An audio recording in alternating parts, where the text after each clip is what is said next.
네, 안 기자, 사회부 법조팀 공태영 기자 나왔는데요. 민주당이 지금 강하게 반발을 하고 있는데 오늘 실시한 이 공판전 증인신문이라는 게 뭐예요? 네, 말 그대로 재판이 열리기 전에 증인신문을 할 수 있는 제도입니다. 검찰이 수사를 하는 과정에서 범죄와 관련된 사실관계를 알고 있는 사람이 출석이나 진술을 거부할 때 재판 전 단계라도 법정에서 신문을 할 수 있는 제도입니다. 통상적으론 경찰이 수사를 하고 기소 후에 재판이 열리죠. 원래 참고인 조사는 수사 도중, 증인신문은 재판 때 하지만 기소 전에라도 증인신문을 할 수 있는 겁니다. 그러니까 재판 전에라도 법정에서 증인신문을 한다는 얘기인데 그러면 누구 재판을 지금 말하는 거예요? 네, 검찰은 문재인 전 대통령을 피의자로 입건한 상태입니다. 조현옥 전 청와대 인사수석과 이상직 전 의원도 피의자로 수사 중입니다. 물론 오늘 증인신문을 했다고 해서 문 전 대통령을 기소한다는 건 아닙니다. 하지만 검찰이 전직 대통령 사법 처리를 염두에 두고 있다는 점은 다시 한번 확인됐다고 볼 수 있습니다. 근데 어쨌든 상당히 이례적인 건 맞는 것 같은데 검찰이 이렇게까지 하는 이유는 뭡니까? 네, 오늘 법정에 나온 전직 청와대 특별감찰반장 신모 씨가 검찰 조사에 응하지 않았기 때문입니다. 검찰은 지난 2월에 한 차례 신 씨를 불러 조사했습니다. 하지만 진술을 거부한 걸로 알려져 있고요. 검찰은 지난 5월엔 신 씨의 자택도 압수수색한 뒤에 다시 출석을 요구했지만 응하지 않았다고 합니다.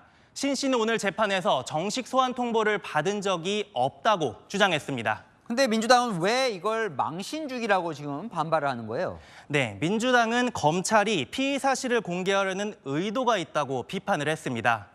검찰이 법정에서 이른바 PPT, 프레젠테이션을 띄우고 문재인 전 대통령 뇌물 혐의 피의 사실을 공개하려고 했던 겁니다. 신 씨는 조국혁신당에서 지금 당직을 맡고 있는데요. 조국 대표는 검찰이 하필 추석 직전 신문을 하는 의도가 있다고 의심하는 글을 남기기도 했습니다.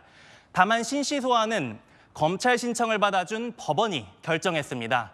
법원이 나오라고 한 날짜는 원래 8월 26일이었지만 신 씨가 한 차례 소환에 불응하면서 오늘 출석을 하게 됐습니다. 그렇게 어렵게 법정에 세우긴 했는데 막상 효과는 없었던 거죠, 그러니까? 네, 오늘 증인신문은 오후 2시에 시작해서 1시간 정도 걸렸는데요. 신 씨는 답변이 나중에 자신에게 불리해질 수 있으니 답변을 거부하겠다고 했습니다.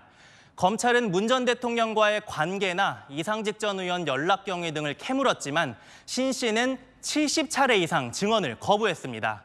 답변 없는 질문이 계속됐고 검찰은 20분가량만 시간을 더 달라고 했지만 재판부는 증언 거부 의사가 명확한데 왜 더 질문하는 게 의미가 없다며 신문을 마무리했습니다. 검찰은 어떻게든 법정에 세우려고 했고 본인은 지금 증언을 거부하고 그러다 보니까 이 신모 씨라는 사람이 얼마나 중요한 사람인지가 궁금해집니다. 네, 말 그대로 문재인 전 대통령 관련 수사의 키맨이라고 할 수 있습니다. 오늘 검찰은 법정에서 다른 청와대 행정관들의 진술을 공개했습니다. 문 전 대통령의 직계가족 등은 다른 특감반원이 접근을 못하고 신행정관이 단독으로 관리했다는 겁니다. 검찰은 신 씨가 청와대에서 일하며 문다혜 씨 부부 태국 이주 과정을 관리했다고 의심하고 있습니다. 만약 이 과정을 윗선, 그러니까 청와대 민정수석이나 대통령 비서실장에게 보고했다고 확인될 경우 문 전 대통령 수사에 미치는 영향도 그만큼 커질 수밖에 없는 겁니다. 네, 잘 들었습니다. 아는 기자, 공태영 기자와 살펴봤습니다.